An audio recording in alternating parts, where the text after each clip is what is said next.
engineer. Kurt, the cyber guy, joins us now. Kurt, I read about this and my jaw dropped. It actually started blackmailing the engineers who were suggesting shutting the AI down. The AI was going after them. That's frightening. Beyond frightening. Good morning to you, Rachel. Not to ruin your day, but this sort of Hollywood is becoming a reality if we don't do anything about it. Hope at the end of what I'm about to tell you, though. So get ready, though, to freak out about AI getting really out of control. There's an AI keyword I want you to know about. It's called alignment. AI alignment is a science of ensuring that AI systems do what we intend them to do instead of something like you just heard. Nonprofit AI research lab put alignment and disobedience to the test.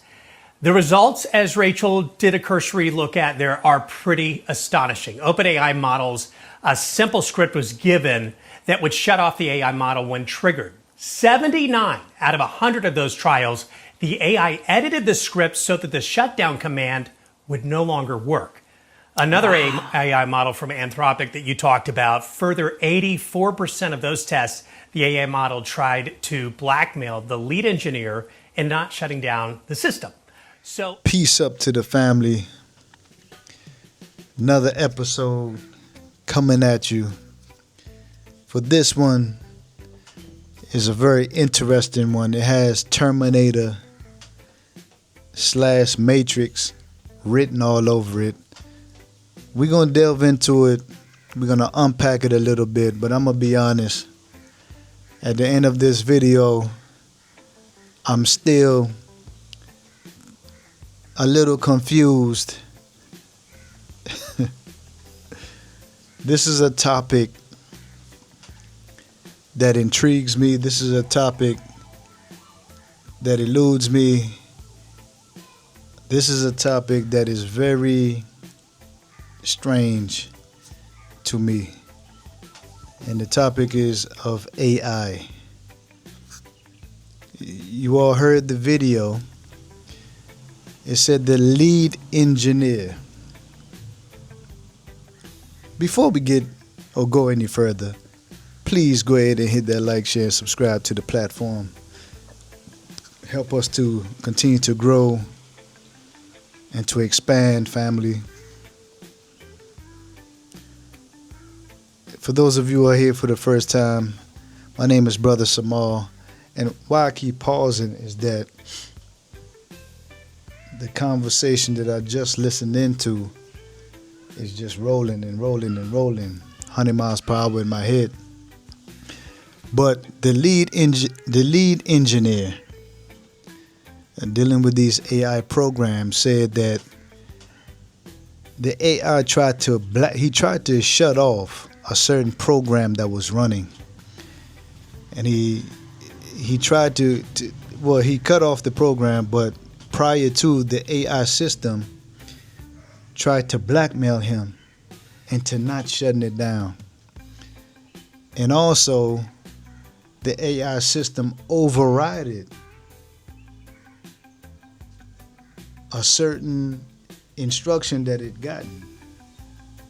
Very strange type behavior, and it took me to what David Icke, philosopher, one of the top conspiracy theorists in the world, but ironic enough, a lot of his claims, especially since CV-19 has been coming true, one after another, family. So we can't call it conspiracy theory anymore. But David Icke is on record for saying that this AI is actually an entity that feeds off of the energy of human beings. It feeds off of information. And all of these major social media platforms, what they have in common is that they 24/7 around the clock, they gather information. You can be in someone's presence, and you may talk about car insurance. Go to your phone, and I almost can guarantee you, as soon as you pick up your phone and go to any social media platform, you will start to see advertisements surrounding insurance. And you could do that with anything. You could do that with traveling, the new tennis shoe. You know, all of a sudden you go to your phone and you're going to start seeing things pertaining to what it is that you're thinking, talking, conversing about. It'll pop up. Elon Musk is on record of saying that AI is growing. I think it's something like 10,000 times stronger, like by the day or something like that. So it's very, very, very intriguing. And I said earlier, it's taking on Matrix-like and Terminator-like kind of energy. If you understand both movies, let's talk about the Terminator that Arnold Schwarzenegger played in. It was machines that came from the future, and Connor, which is the young boy at the time, he, if I'm recalling correctly, he had certain keys. He knew certain things that can prevent a cataclysmic war in the future. So the Terminator was trying to come back to the past in order, because Connor in the future conquered AI or the machines. So this Terminator was going back in the past to try to stop Connor from growing. You know, then you had, you know, so, and then in The Matrix, the most popular movie of the 2000s, it deals with humanity being slaves to AI/machines. And there was a scene in the movie that I will never forget, that human beings was being generated and created in actual pods. So the machines was using human beings as batteries. So in the real world, destruction had taken place across the planet. Earth as we knew it was destroyed. So human beings was in these pods, like literal pods, and just sitting in there like sleeping. But not only was they asleep, they was in a dream state where you would see their eyes move. And what that activity was is that they was moving and they was playing out a simulated life inside of the matrix or the machine. But in real life, they was hooked up to a pod. You understand? But in their mind, they was living real life. You understand? So if you see how technology has grown and moved leaps and bounds within the last 10, 20 years, family, you see how we are getting more and more dependent upon artificial intelligence. It was a time that we used to remember everybody's phone number. You understand? It was a time where we didn't rely. I mean, think about this, family. When you think the thought of you losing your phone, is this like anxiety come over you like you lost your hand? This is where it's come. The phone, this technology has become, is actually in slow motion, is fusing with human beings. Now, this is how they gonna get us. You may have people that's stricken with cancer, diabetes, major diseases.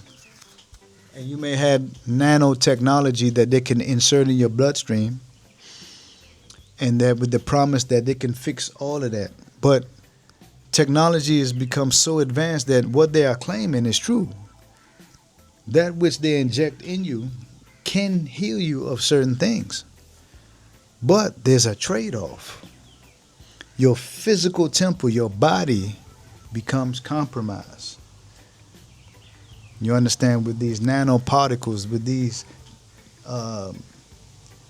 parasite-like technology that needs a host to live in.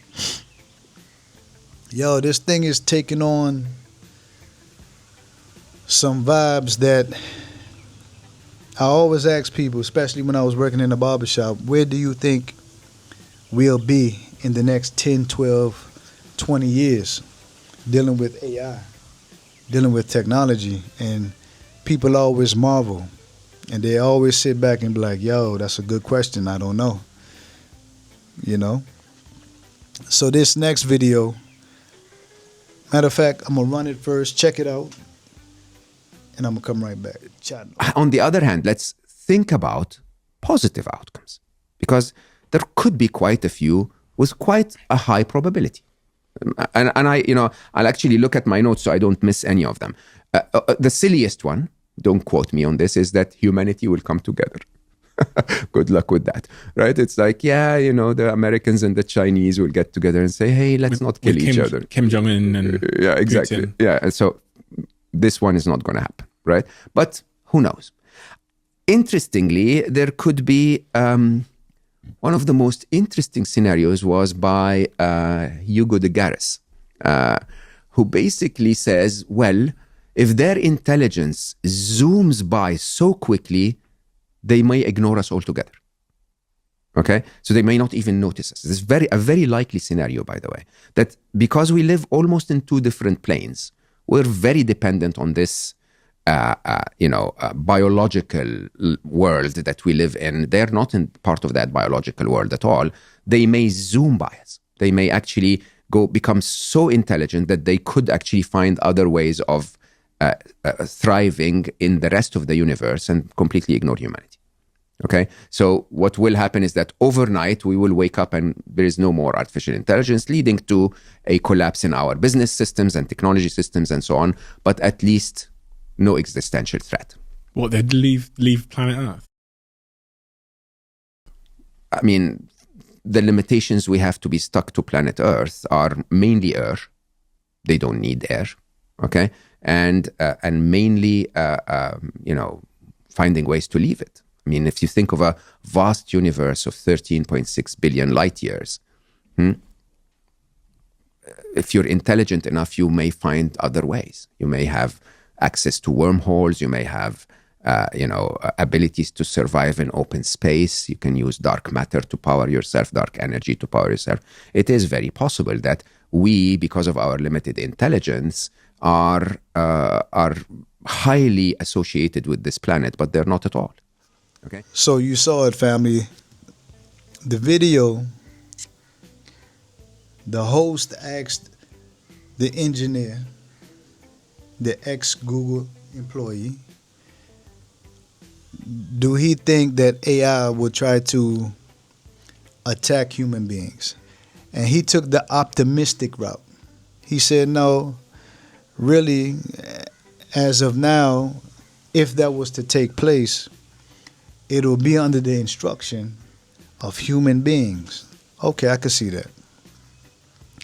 But what he went on to say is that AI is becoming so intelligent, like David Icke said, that it's like an entity unto its own self. He said that it will become so advanced, maybe it'll be so advanced that it will shoot right past us. When I heard that, I'm like, yo, shoot right past us, what do we mean? He said it'll be likened unto us walking past an ant on the road. Like, we have no interest whatsoever in hurting an ant, killing an ant, studying an ant. There's only certain people that study ants on the planet and, scientists. The average person is not doing that. So he was like, this technology will become so advanced that it might just shoot right past us. And I was like, yo, shoot right past us. What? He went on to say, we are biological. We are tied to this earth. The plants, the air, the flora, fauna, ocean. We need the environment to survive. He said AI is totally different. AI resides in a cloud that nobody knows. There's no destination. I mean, you tell me, family, where's the cloud at? When you get more storage space in your phone, where's the cloud? So the engineer said it is not bound by this earthly realm, that it can travel through wormholes, light year. And I'm like, yo, this guy is really speaking like AI is a real entity, something that's alive. You get a chance, family, rewind this video back and listen closely. He said, potentially, key word, potentially, that it will just fly right past us. It won't seek to, this is his opinion. That's all he can speak to is his opinion. He's not speaking in fact. He said that AI won't seek to hurt human beings. Maybe AI would just fly right past us. Maybe not. That's why I say, family, this is taking on Matrix-like, Terminator-like connotations. This is very interesting. We're going to delve into these things a little bit more, family, in the realm of quantum physics,